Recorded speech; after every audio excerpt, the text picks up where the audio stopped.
Brain में हर रोज 34 GB का information load किया जाता है, यानी एक हफ्ते का 238 गीगाबाइट्स, मंथ का 120 गीगाबाइट्स, साल का 12,410 गीगाबाइट्स, और अगर आप 20 साल के हो तो 2,48,200 गीगाबाइट्स।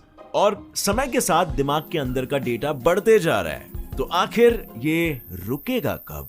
क्या है आपके दिमाग की कैपेसिटी, आपके दिमाग की लिमिट? वेल, कैपेसिटी डिवाइड हो जाती है 2 पार्ट्स में।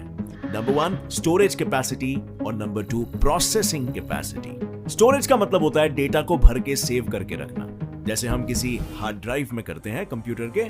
और हमारे बॉडी में डेटा कौन सेव करता है? Yes, DNA. हमारे बॉडी के सारे ऑर्गन्स के सेल्स में डीएनए मौजूद है, आपके दिमाग के सेल्स न्यूरॉन्स में भी।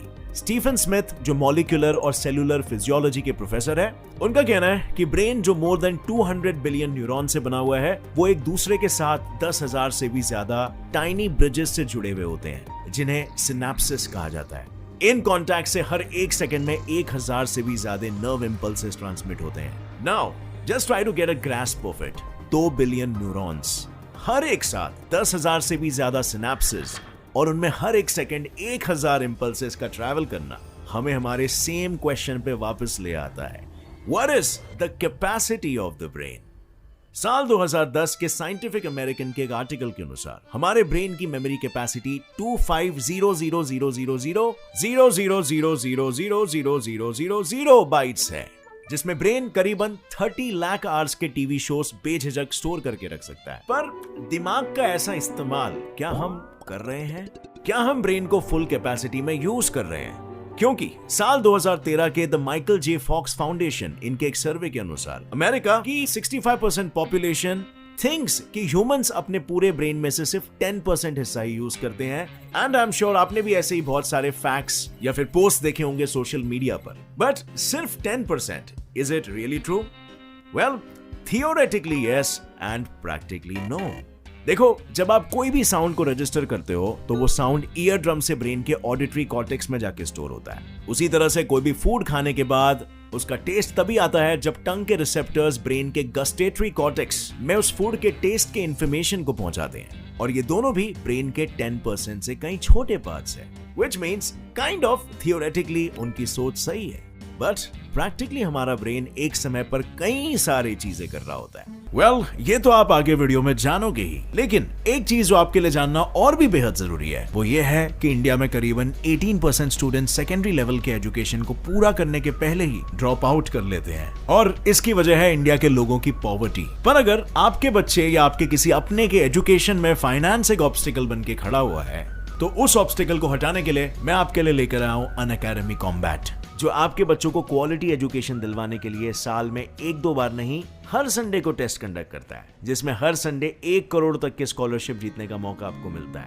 और इस टेस्ट को देने के लिए और स्कॉलरशिप पाने के लिए आपको सिर्फ अनअकैडमी के स्मार्ट एप्लीकेशन की जरूरत है, जहां आपको 60 मिनट्स के लाइव टेस्ट में सिर्फ 30 क्वेश्चंस के आंसर करने होते हैं। और ये टेस्ट 3 कैटेगरीज के हिसाब से अलग अलग टाइमिंग्स पर होता है, जैसे क्लास 6, 7 और 8 का टेस्ट दोपहर को 12 बजे होगा, और वहीं क्लास 9 का टेस्ट सुबह 11 बजे और क्लास 11 का टेस्ट 1 बजे होता है। और ये सारे ही टेस्ट हिंदी और इंग्लिश लैंग्वेजेस में कंडक्ट किए जाते हैं, जिनमें आने वाले सारे क्वेश्चंस के डिटेल्ड वीडियो सॉल्यूशन बच्चों को टेस्ट के बाद दिए जाते हैं। यही नहीं, टॉप 25 स्टूडेंट्स को सर्टिफिकेट मेरिट भी प्रोवाइड किया जाता है। तो व्हाई वेट? इस टेस्ट को रजिस्टर करने के लिए आप वीडियो के नीचे दिए डिस्क्रिप्शन में मौजूद लिंक से ऐप को डाउनलोड कर सकते हो, और मेरे कोड SET10 को यूज करके सिर्फ 3 इजी स्टेप्स में रजिस्टर करके इस ग्रेट अपॉर्चुनिटी का पूरा फायदा उठा सकते हो। और हाँ फ्रेंड्स, 28 ऑफ दिसंबर, 29 और 30 को मैं 3 लाइव सेशंस लेने वाला हूं बैक टू बैक, जिसमें मैं आपके सभी आस्क जीएसएफ के क्वेश्चंस को आंसर करूंगा। और फर्स्ट सेशन में क्वेश्चंस आंसर होंगे related to science, space, facts, और सेकंड में ask me anything related to career guidance या फिर मेरा profession youtubing and running a company. और थर्ड सेशन में फर्स्ट सेशन में डिस्कस किए गए क्वेश्चंस के बेसिस पर क्विज होगा, जिसमें विनर को मिलेगा give away. So exciting right? अभी नीचे डिस्क्रिप्शन लिंक पर क्लिक करके नोटिफाई मी कर दो, ताकि आप इसे मिस ना करो, बिकॉज बहुत ज्ञान बटने वाला है और सभी के सवालों का जवाब दूंगा exclusively. So see you tomorrow,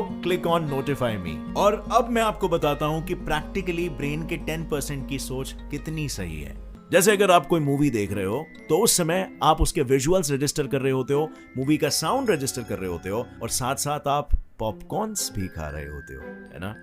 मतलब आपके ब्रेन का टेस्ट वाला हिस्सा जो होता है वो भी एक्टिव होता है। मतलब बात साफ है, ब्रेन के एक एक्टिविटी में 10% से कहीं ज्यादा हिस्सा एक्टिव रहता है। न्यूरोलॉजिस्ट बैरी गॉर्डन का यह भी कहना है कि ब्रेन के सिर्फ 10% यूज वाली बात एक मिथ है, जिसे प्रूव करता है functional magnetic resonance imaging (fMRI).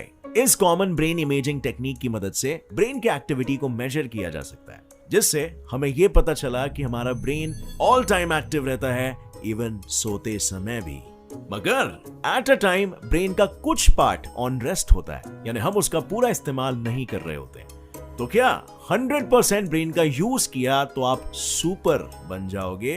अब काइंड ऑफ यहां पर सिचुएशन एक कंप्यूटर प्रोसेसर की तरह हो गया। आपने ये चीज नोटिस की होगी कि कभी भी आप कंप्यूटर प्रोसेसर को 100% यूटिलाइजेशन में यूज करोगे तो वो ओवर हीट हो जाएगा और फिर अंत में बंद हो जाएगा, यानी कि आपका सिस्टम बंद। सो अगर हम अपने दिमाग का अगर 100% यूज कर पाए तो क्या इस ओवर यूटिलाइजेशन की वजह से हमारा ब्रेन भी ओवर स्ट्रेस के कारण ओवर हीट हो जाए एंड एट द एंड हम सुपरमैन के सुपर की जगह ऊपर रवाना ना हो जाए? ह्यूमन ब्रेन इंफॉर्मेशन ट्रांसफर के समय इतनी पावर क्रिएट करता है कि उससे एक लाइट बल्ब भी जल सकता है, लेकिन इस दिमाग की बत्ती को 100% कैपेसिटी पर जलाने से ब्रेन के 100 बिलियन न्यूरॉन्स में मैक्सिमम कैपेसिटी के इलेक्ट्रिकल सिग्नल्स पैदा हो जाएंगे और ओवर हीटिंग से आपके ब्रेन का फ्यूज उड़ जाएगा। यस, इस ग्रैंड झटके की वजह से आप बेहोश हो जाओगे। सो अपने खुद के ब्रेन का 100% कैपेसिटी के साथ काम करना तो भूल ही जाओ। आई नो बहुत सारे वीडियोस आपने देखे होंगे, 100% कैपेसिटी में अपना दिमाग यूज करना सीखो, या फिर ये वीडियो सिखाएगा 100% दिमाग कैसे यूज करते हैं। But scientifically that's not possible. Even if it is possible, you don't want to be that person, right? लेकिन फन असाइड, क्या ऐसी कोई तरकीब है जिससे फ्यूज भी आपका ना उड़े और काम भी ज्यादा हो? Yes, increasing brain capacity. ऐसे कई वेज है जिनसे आप अपने ब्रेन की कैपेसिटी धीरे धीरे बढ़ा सकते हो। किसी दूसरे ऑर्गन्स की तरह ही ब्रेन भी पर्सन के लाइफस्टाइल, फूड और उनके एक्सरसाइज के अमाउंट से इफेक्ट होता है। अगर अपने ब्रेन के हेल्थ को बढ़ाना है तो सबसे पहले बैलेंस डाइट पर फोकस करना एक बेसिक रिक्वायरमेंट है। हमारे पूरे बॉडी में से 25% कोलेस्ट्रॉल ब्रेन में ही होता है और ये ब्रेन के हर एक सेल का इंटीग्रल पार्ट है, क्योंकि उसके बिना ब्रेन सेल्स मर सकते हैं। इसलिए आपको डाइट में plant based foods, specially green leafy vegetables and berries, whole grains, nuts, olive oil या even coconut oil, herbs and spices, red wine और फैटी फिशेस जैसे फूड प्रोडक्ट्स को कंज्यूम करना होगा। ये फूड्स ओमेगा 3 फैटी एसिड्स के rich sources होते हैं जो ब्रेन और नर्व सेल्स के बिल्डिंग में बहुत फायदेमंद होते हैं। प्लस कोई भी मशीन हमेशा स्मूथ चल सके, इसीलिए उसे एक्टिव रखना पड़ता है। उसी तरह से ब्रेन की कैपेसिटी बढ़ानी हो तो उसे रेगुलर एक्सरसाइज या एक्टिविटीज की जरूरत होती है।